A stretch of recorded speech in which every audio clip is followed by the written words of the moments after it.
कानपुर देहात के भोगनीपुर में railway overbridge के चालू होने के बाद जहां लोगों ने राहत की उम्मीद की थी, वहीं अब यह पुल ग्रामीणों के लिए परेशानी का सबब बन गया है।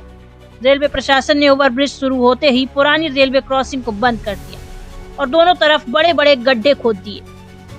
हल्दरपुर गांव के लोगों को अब भोगनीपुर जाने के लिए लगभग 1 किलोमीटर का अतिरिक्त रास्ता तय कर ओवरब्रिज से होकर गुजरना पड़ रहा है। ग्रामीणों का कहना है कि ओवरब्रिज में चढ़ते समय ऊपर से आती गाड़ियों का दृश्य साफ नहीं दिखता, जिससे हर वक्त हादसे का खतरा बना रहता है। पुल चालू हुए अभी 24 घंटे भी नहीं हुए और कई लोग बाल बाल बच चुके हैं। ग्रामीणों ने बताया कि बुजुर्ग, दिव्यांग और छोटे बच्चों को स्कूल आने जाने में भारी दिक्कतों का सामना करना पड़ रहा है। लोग कह रहे हैं कि ओवरब्रिज ने जहां एक और रेल क्रॉसिंग पर रुकावट खत्म कर दी, वहीं दूसरी ओर ग्रामीणों के जीवन में कई मुश्किलें खड़ी कर दी हैं। हल्दरपुर के ग्रामीणों ने प्रशासन से मांग की कि गांव के पास अंडरपास का निर्माण कराया जाए ताकि आवागमन सुरक्षित और सुगम हो सके। जब तक अंडरपास नहीं बन जाता तब तक पुरानी रेलवे क्रॉसिंग को अस्थायी रूप से खोलने या किसी वैकल्पिक मार्ग की व्यवस्था करने की मांग की गई है। ग्रामीणों की अपील है कि सुविधा के नाम पर सुरक्षा से समझौता न हो, वरना ओवरब्रिज राहत नहीं आफत साबित होगा। कानपुर देहात से रमाकांत गुप्ता की रिपोर्ट। दिक्कतें ये हो रही हैं ओवरब्रिज बनने से, क्योंकि ये जो लोकल के गांव वाले हैं, हमारे स्कूली बच्चे हैं, महिलाएं हैं, इन्होंने पूरा रोड ये ब्लॉक कर दिया हुआ है। अब बच्चे क्या करते हैं, ऊपर से जाते हैं, सिंगल वन वे है रोड। अब यहाँ से जो कर्व है वो टर्न पर गाड़ियां सुबह से अप्रोक्सीमेटली 20 गाड़ियां एक्सीडेंट होते होते बची हुई।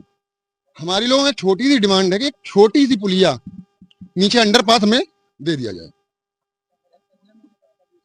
तब तक ये हमारे, जब तक अंडर कंस्ट्रक्शन है तब तक हमारी ये क्रॉसिंग चालू रहेगी।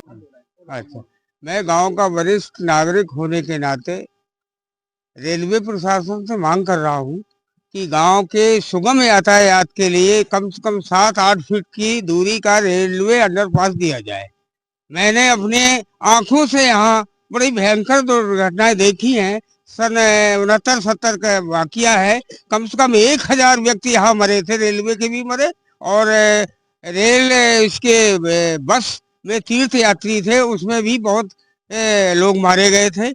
काफी रेलवे प्रशासन को धन जन की भी नुकसान हुआ है, लेकिन गांव को बिना सूचना दिए रेलवे प्रशासन ने रेलवे क्रॉसिंग हल्दरपुर का बिना सूचना के बंद कर दिया। ये बड़ी दुखद बात है। मैं प्रशासन से पुनः निवेदन करता हूं कि इसको जब तक अंडरपास न बना दिया जाए तब तक इस क्रॉसिंग को खुला रखा जाए। धन्यवाद। भैया दिक्कत ये है कि ये रेलवे फाटक जो बंद करा दिए, हम लोग कहाँ जाएं भैया, कहाँ से निकले? हमारी बहन बिटिया स्कूल जाना, कहाँ से जाएंगे?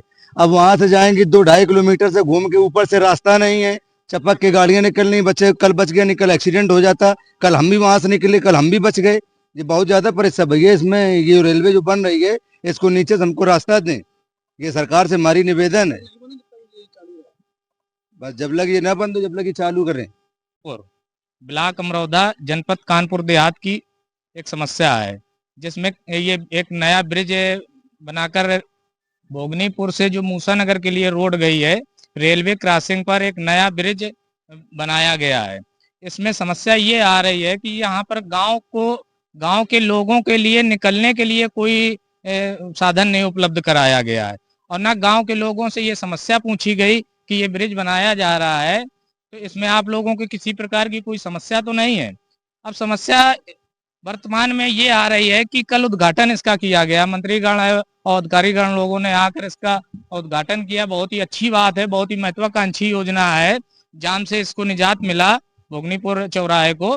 लेकिन अब समस्या ये है कि ये किसी को नहीं बताया गया था कि प्रेजेंट टाइम पे ये क्रॉसिंग बंद कर दी जाएगी। अब ये क्रॉसिंग बंद होने से पूरे गांव के लोगों को, हमारे गांव के जो बुजुर्ग हैं, विकलांग लोग हैं या स्कूली बच्चे जो पैदल जाते हैं, अब उनको यहाँ से टर्न करके समथिंग 1 किलोमीटर का राउंड लेके आगे से ब्रिज चढ़ना पड़ता है। उसमें भी कट में इतनी समस्या है कि जो ऊपर से गाड़ियां आ रही हैं, अगर आप नीचे से ऊपर को जाएंगे तो आपको ये नहीं समझ में आएगा कि ऊपर से गाड़ी आ रही है। सुबह से कई हादसे होते हुए बचे हैं। तो हम लोगों की, गांव के लोगों की और हम लोगों की, सब लोगों की यही मांग है कि एक यहाँ पर गांव की समस्या को देखते हुए एक अंडरपास की व्यवस्था की जाए, और तत्काल में जब तक अंडरपास की व्यवस्था नहीं हो पा रही है तब तक इस क्रॉसिंग को चालू रखा जाए।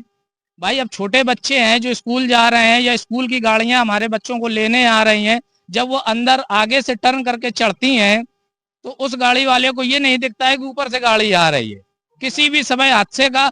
और आज मैं इस बात को दावे के साथ कह रहा हूँ, इस बात के पॉइंट को मेरा नोट किया जाए कि आने वाले समय में 2-4-10 दिन के अंदर ही बहुत बड़ा हादसा होने वाला है अगर इस समस्या का समाधान तत्काल नहीं निकाला गया।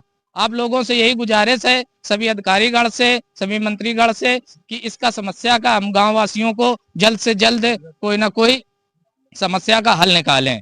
धन्यवाद।